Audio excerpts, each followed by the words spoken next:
in the mid lane. Keep updating your Twitter votes throughout this series. Send that hashtag KOO win or hashtag SKT win to @LOL Esports, and we can see how you are calling this as we get on to the Rift. Game 2 of this best of 5 here in Berlin at the World Championship Finals. SKT 2 games away, 2 wins away, I should say, from the Summoners Cup, hoisting it once again. It will be the only team to have those 2 wins at Worlds. There were no huge surprises in Game 1, aside from the fact that SKT played around Cassidy incredibly well. KOO Tigers wasn't really able to do anything with the minor advantages they had, because you are 5 individuals trying to play as one. And that's really what makes SK Telecom so far this year at World, is their ability to play as an absolute team. Yeah, and that's really the scary thing. A team with so many carry players, insane mechanics, top lane, 80 carry, mid lane as well. And when you then add in what I feel is the best shot calling we see from a team in League of Legends, and really the main thing for SK Telecom, how quick they can make these decisions, reading, okay, Miniwave is pushing one lane, so we need to defend there, move down, and then keep always rotating around. Right, and Wolf successfully pushes them off of Boom Up, which is, again, kind of a smart play. And do they see a big opportunity? Because normally KOO should funnel to Raptors. Now Marin's there. Marin charging the Flame Spitter. He came in with his gauge over half. Level 1 turret dive. Bengi definitely messed that up. Can they get Smeb? Marin's going to go down here too. SKT go way too hard in the early game. This is what they call the Go, force them to recall. You're now way ahead in the lane swap. Go up, take your tower. Marin now. It snowballs because they do not have the support from the others. This is exactly what we didn't see last game. These turrets were being pushed by only members of the opposite team. Now SKT tries to defend that turret, and it cost them their life. 2 lives to go down now. Bengi just came back from being dead. It's going to be a real long walk to get back into his jungle. Great turret aggro trading, and that's Gorilla coming in for the final kill. One last shot, he's still alive. It's a 3rd shot that will take him down. He gets caught up in his own minions. Even so, things have gone from bad to worse, and that is the collapse. I would have liked to see SKT say, you know what, guys, we've been losing now this one-on-one between, obviously, the top laners or the 80 carry versus the top laner. And our own top laner, the Rumble, is sitting and having to share experience with our support. So he's really far behind. It's going to be a tough dive for Bengi. Yeah, sub-level 6, Jarvan. Riposte will be up very shortly for Smeb, but they're going anyways. Goes back towards the turret, trying to keep himself in between the wall. That's the flash out. Can't get the grand challenge onto Bang. Smeb will not go down from that, I don't think. He should stay alive. He has just a sliver of health. This has to be going back. Oh! This is the strike, but he does get the auto as Smeb flashes in range, unfortunately. Those are some fast fingers you got to play to get out of that situation. Kind of saving Marin here. He was falling really far behind in experience early on. A full level is a lot when it comes to these 1v1s, especially when one of them is a Fiora, who needs to get punished in the early game, otherwise she will outscale you. Going in on Marin now. He has flash ready. Marin throws down the equalizer. That does not look like a good situation for him, though. Very nice over the wall. He's got full vision here, but he doesn't have vision behind Baron. Instantly lasered down by KOO, and his Victor just gets a kill. He just walked up lane and got it. Faker's still farming there, and he's not going to lose any minions as he comes back. Wow, and a small interaction there. Wolf actually gives Gorilla a gift because the Shenal was coming in, but Wolf interrupted him, so now they get to King, as we saw in the last game against the Lulu. You push her into this tower, she stays there, she tries to farm it up, push it back, and then you roam to the other lanes. Bengi gonna find Smeb now. There's ulti on this Jarvan, so you can lock him down at least. A lot of love from Bengi on this Smeb lane. Cataclysm down. Flame Spitter should be able to take Smeb out quite quickly. There's Hogan. For the kill, though. He makes it. Grand challenge is down, so this is all about Smeb's abilities. Flame Spitter finishes him off, but Marin is overheated as he makes his way out now with the scrap shield. He should be okay. This is KOO's 2nd roam. That means his mid is open, but it pays off with kill number 2. KOO has been out-roaming Faker this game, and Smeb comes up huge with that play. But everything happens up top, means time to fight down bottom. Once SKT sees an opening, they take. That's Unbreakable Will on. Slicing Maelstrom's going to put a bit of crowd control. They need to stop Bang from dishing out the DPS, but it looks like they won that trade nicely. They'll be able to sit back. Weakens him enough for Smeb to be able to kill him, and is one of the major reasons KOO ended up winning that trade. Because SKT's been on the back foot, they're warding more, but it means Bengi can't actually take fights. Oh, he knocks him up inside the gravity field. Flag and drag over the wall. Not much they can follow there. The flash is already down for KOO. Does he want it? That gives him the speed. And he gets the last auto in for the 3rd kill of the game.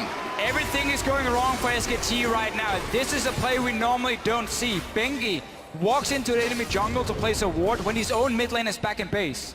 Faker wasn't even nearby, so he was all alone. Gets caught out. Faker now wants to kill KOO. Oh, what a turn. Faker pressuring KOO here, flashes in, gets the kill. Looks like there was a little of bot lane as well, but they turned off of that. Faker going adventure. Right. When everything looks terrible, they're making some mistakes, they get one of these solo plays. Top lane might see a dive though. I think they saw a little bit too much behind Marin to really keep wanting that. Hojin in a bad spot, and it looks like the team is going to leave him out to dry. That is not going to be good. KOO had that lead. It is being squeezed smaller and smaller by SKT's moves. And rocket jump over the Rek'Sai because the Rek'Sai will unburrow and interrupt the jump. So he was very patient with the way he used that to jump around. Marin takes a shortcut, but it's not a good one. Oh, Hojin over the wall. It's not even going to be necessary. He does get the assist, though, in the end. And that is going to be KOO. 4-1 and turret to try and get like a refund kill when it's definitely going to be his death. And then again here in the mid lane with the 5th death. Slicing Maelstrom. They are going to call in the TP. Smeb's in. Is that a fight that they can take here? Unbreakable Will is down, so it's definitely an option to go for Wolf. Marin's going to join the fight, and he lays down the red carpet for Smeb to enter. And it looks like Smeb will go down as he hits the front door somehow. Bottom, and as long as they can defend Team Tier 2, this is a huge win for SKT. Smeb wanted to stay top lane, push it out, but again, he had no teleport. It was used in that fight earlier where he ended up dying, so he couldn't join in time. They're pushing the tower. Because they see the Trist bottom, they wanted to push the inner middle turret right there, but you can really see that with the Lulu and the Rumble there, the turret push just isn't happening. Now KOO is trying to get deeper vision within the SKT jungle, but as you can see, SKT's really contesting almost everything. This is where they're hoping KOO makes a mistake. A lot of damage onto Smeb, but very nice parry on the flag and drag. And I don't know if they're going to be able to get the damage they want. Gorilla goes in the middle of the fight with a nice flash and call. Gorilla goes down. Here comes KOO. Throws down the Chaos Storm. It's all over Wolf, though. Oh, nice flash over the wall from Faker. And he glitter lances over the Krugs and gets away so he does not take too much damage. Somehow every member of SKT is alive, but KOO is still on the chase. Marin dodging out the damage of the laser means there's not much follow-up to be had. And this whole time, Bang is pushing the bottom tier turret. This is SKT winning all across the map. SKT saw KOO Tiger split up and said, let's put down the Rumble ulti, let's try and lock down Fiora in the Rumble ulti. No flash for Smeb to get out of it. That's how SKT to have everyone survive throughout that fight. Fantastic plays all around. They're able to take down Wolf here. This will help them get towards the turrets a little bit more, but you still have Faker, you still have Marin to clear the waves. What play from both teams so far? 10 versus 4, but then they will lose top towers. I think it's better to send Marin back to this tower, push out the wave, and then look for KOO Tigers to make a move before you decide to do anything. That's exactly what they're doing now. Just don't early TP down and like just 5-man the dragon. Wait to see the play happening, and this is what's going to happen for KOO Tigers. Really good Zhonya's. Drill that'll pierce the heavens. Can Marin do it? A 4v1 situation. It looks like he will go down as all 5 members of KOO are towards the top side. That's going to mean Dragon, and they don't really have a wave to get a push on. That was a very greedy play by Marin to be under the turret, but at the same time, SKT is going to try and make that work. With committing the 4-man dive, what will SKT get out of that? They actually defended the turret, traded his life for the Dragon, and a mid-inner. This is one of the reasons SKT wants to play Rumble against teams who can split push against it, because on the turret he can do so much damage before he goes down. He always builds Hourglass early as well, which delays him going down. So even with it was greedy for Marin to get under that tower. 2 openings. Either one, you get the one-on-one bot lane with the Shen ulti and you 2v1 kill obviously onto Marin when he's sitting on the tower. Or if they try and make a play, you just go on towards and force the Baron like this. A lot of miscommunication in that engage. Bang uses both summoners to get himself out with Wild Growth. Gorilla's the focus now on the other side. Prey, he branches off from the team, and here comes Marin on the TP. Zanya's is down, but he get gravity fielded. No, he wasted enough time inside that he didn't, but KOO is able to assess the fight very well, get themselves back in after choosing the right target. Bangy, flag, and drag away. Doesn't look like KOO has any more priority targets. They lose 2, however, in that fight from splitting up so much in the beginning. Marin teleported in a good 2 or 3 seconds before Smeb made his presence known in that team fight, and that's the reason that SKT ends up getting a 2-for-1, because a fight in which Bang gets caught at the beginning should almost never lead to an SKT 2-for-1. Exactly. But they do in the back of the pit. They are trying to run SKT around the map, and soon Smeb will have his teleport, but he's drawn Marin up right here, so it's the Rek'Sai, Shen, and the teleport advantage all working in conjunction with the Dragon and Baron being up at once. This is filled with action right Definitely now. by the book teleport play, if you will, gentlemen. This would be perfect for KOO to get a giant fight if SKT bunches up in this one. Marin, or Smeb rather, keeping an eye on the team. Marin already had to go back. but the teleport discrepancy actually will not be worked just yet by KOO. We have Hojin going back, but he can ult back in. And if you're SKT, you have to break this cycle somehow by making an aggressive play or killing one leg of the split push. But at the moment, KOO isn't letting them recover. If anything, this leads to a cataclysmic fight at the Baron pit. There's no wards behind SKT. There's no real way for Smeb to get a flank. He's just sitting in the lane. He's waiting for SKT to overcommit to a fight, knowing that Rumble isn't there. But you're still at that point where Fiora can duel everyone, so she can safely sit and stay even, at least with Marin, just clear the wave every single time, wait for something. I would want to see a ward from KOO Tigers behind this Baron, so there's a way for Smeb to TP in and get a flank, and he can instantly try and go for flank. SKT as well, kind of baiting the Baron out. They push down towards Dragon to make sure that KOO goes into it. SKT now approaching. Baron's going to be down to about 4,700 HP. That's the in from Wolf. Stops up 3 members. Slicing Maelstrom goes down, but it's not really hitting anybody or stunning the targets it needs. Faker is going to be able to take down Prey. The Baron still stands at 2,300 HP. Smeb is forced to flash out of this one. This is the fight they were waiting for, but SKT danced it out perfectly. The laser across. It's going to be going to Bengi. SKT gets Baron for a second game in a row, and now they're really going to be able to work the lane. But what's the point in just teleporting your top laner straight into the Baron pit? That was one kill. Takes him down.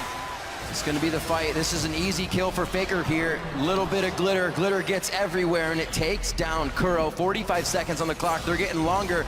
Smeb may be able to pick up Dragon, but it's a consolation prize at this point. Also, when Smeb teleports inside that pit, I think they were trying to do it a little bit undetected, but Marin was able to get an equalizer in that pit, which made it dangerous. Bengi's smite is up, so thanks for the help, Smeb. Thank you very much, says SKT. KOO Tigers. It doesn't look like they want to stop either. They see Smeb is low on mana. He's not going to have potential to fight. Gorilla not doing anything. We start Baron. 4 members from SKT move in. TP in behind him, like Flash Torn from the Shin onto Bang, and try and destroy him as fast as possible, or maybe the Lulu. And then suddenly you have a good fight going for yourself instead of being caught in that pit. Just a little bit too greedy from KOO Tigers. It cost them in game 1. It's costing him again here in game 2. Smeb not really respecting the members around him. He's just going for a little fight. Damage onto both Bengi and Wolf. Like they may want to commit here. They have good vision, but it's being cleared out. Double wards go down. The ward war definitely won by SKT here inside of KOO's jungle, and they're so split up. They can't really engage if they want to. A lot being done in defense. Smeb actually puts himself in a spot where he dies. That's a double kill for Bengi. They're not stopping. Bang jumps over the wall for another kill, and it looks like it's going to be an ace in the base. 22 to 13. When SKT takes over, they start to steamroll. And just like that, they still have Baron buff, and Marin's going to grab the minions. He actually still has Equalizer. He uses that to clear the minions. SKT, just like that, it's over. The game is open for anybody to take. Moments later, SKT wins a few fights, and it is all theirs for the taking. The first Nexus turret goes down here in game 2. That's the second one. SK Telecom T1 are 1 win away from being your 2-time world champions. Another game for SKT, where they punish you, they take the Baron, and they walk straight down and finish the game. 9 games so far at Worlds. SKT finished with the Baron buff on them. And KOO Tigers has had the whole setup for such a long time. And it gets so scary for KOO Tigers.